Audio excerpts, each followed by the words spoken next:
सांगली जिल्ह्यातील मिरज तालुक्यातील कसबे डिग्रस गावात लहान मुलांची भांडणं सोडवण्यावरून एका तरुणाचा लाथाबुक्क्यांसह काठीनं मारहाण करत धारदार हत्यारानं वार करून निर्घृणपणे खून केल्याची घटना घडली आहे. तर जखमी अवस्थेत तरुणाला रुग्णालयात दाखल केलं असता उपचारादरम्यान त्याचा मृत्यू झालाय. सागर संजय गायकवाड वय वर्षे 30 असं या खून झालेल्या तरुणाचं नाव आहे. या प्रकरणी सांगली ग्रामीण पोलिसांनी एका अल्पवयीन मुलासह संशयित तिघांना ताब्यात घेतलंय. संस्कार आळतेकर आणि हर्ष चव्हाण अशी ताब्यात घेतलेल्यांची नावं आहेत. रविवारी सायंकाळी 7:30च्या सुमारास धैर्यशील यांच्याकडे एका अल्पवयीन मुलानं बघितलं म्हणून धैर्यशील यांनी काय पाहतोस असं त्याला विचारलं. त्यावेळी त्या अल्पवयीन मुलानं थांब तुला दाखवतो काय पाहतो अशी धमकी देऊन तिथून तो निघून गेला. त्यानंतर धैर्यशील हा मृत सागर गायकवाड यांच्यासोबत घरासमोरील कट्ट्यावर बसला होता. त्या ठिकाणी संस्कार, एक अल्पवयीन आणि हर्ष चव्हाण असे तिघे जण आले.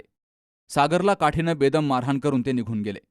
त्यानंतर रात्री 9:30च्या सुमारास सागर गायकवाड हा समडोळी रोडवरील खराटे यांच्या शेताजवळ गेला असता संस्कार आळतेकर यानं त्याच्याकडील धारदार हत्यारानं सागर याच्या छातीवर आणि डोक्यात गंभीर वार केले. त्यानंतर तिथून पलायन केलं.